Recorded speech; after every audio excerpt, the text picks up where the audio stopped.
I don't think that as a filmmaker we need to repeat the same information that we have, whether it's on the level of musical storytelling or lyrical storytelling. I think we always need to create something parallelly. Say if you have a certain word, doesn't mean that you want to show that word visually in the shot, Mhm. unless again you are trying to certain emotion and to record certain emotion that maybe you felt once.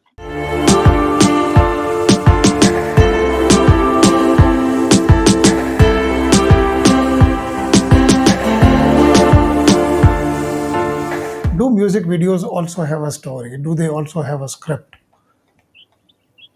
I mean, I think it depends what kind of medium you want to experiment with, and what kind of Mhm. artist you're collaborating with, what he or she or they want to see on the screen.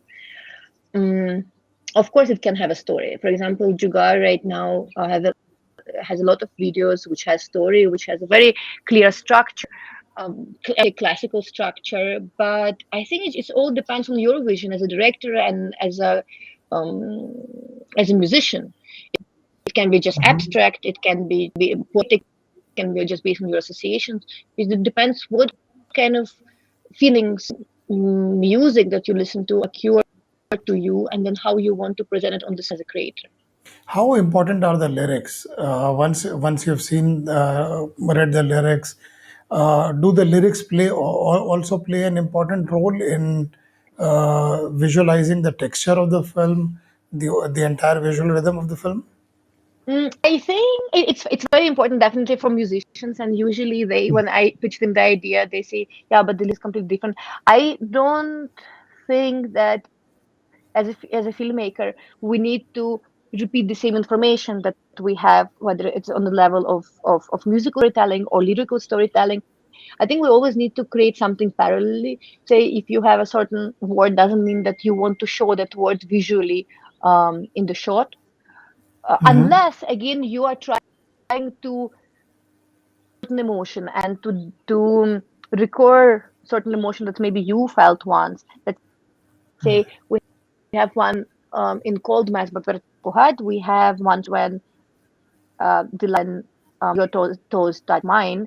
We actually have the shot of the legs, right? Because I thought that it can be very tender, very sweet, very interesting cut. But usually I never kind of like base my storytelling on the lyrics, because I think then we are kind of in a way restricting ourselves. When you shoot your characters, there's a lot of detailing. But music videos are not about detailing, they are more about tokenism. Okay, some kind of a set, some kind of a color textured wall, some kind of costumes. You know, the ultimate aim is that it has to look good. Is credibility of the character also a factor in a music video also? In which sense? What do you mean? I mean, when you show a certain character, okay, there are two lovers and there is separation, and the song is about separation. Okay, the singer is singing, he is also the actor, and there is a woman, she is emoting and she is doing all those things. But when you root these things in a music video, these appear to be superficial. Not, not because they are bad actors, maybe they are, but the whole thing doesn't merge, either the locations or the costumes.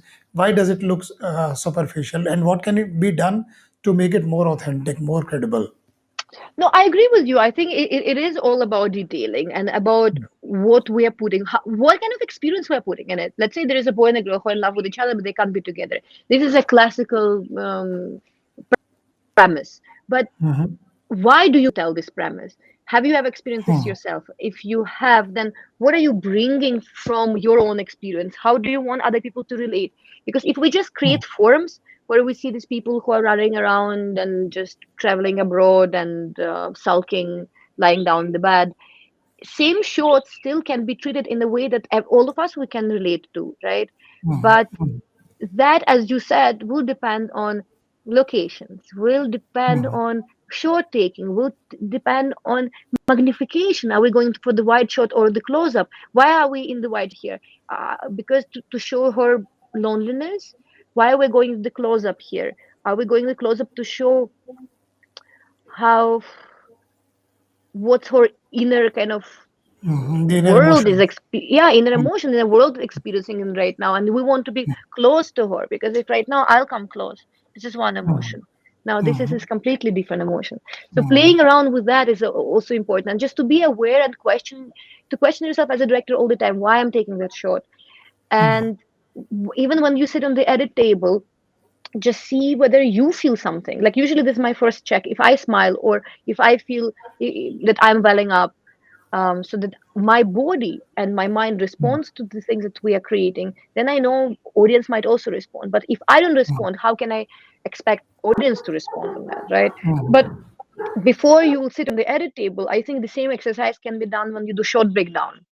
I know a lot of filmmakers who come on set without short breakdown. I mean, it's very ambitious, but when you are without short breakdown, you there is a danger that there is no spine core there, right? You can improvise, but then how can you pre-visualize what you're trying to shoot, right? Because if your script is strong, if your short breakdown is based on that strong script, and therefore also strong, you don't have anything much to do on the set, right? You will not be as tense. You can improvise, then you can look at for some other layering. Um so i i think for me shell big down also plays a very important role. It just allows you to see film in your head beforehand, unless of course you can do it yourself. Let's say there is no short breakdown, but you know exactly what you want from the actors, you know exactly what you want from the scene. That then it just depends on the filmmaker and his tools or their tools that they're using.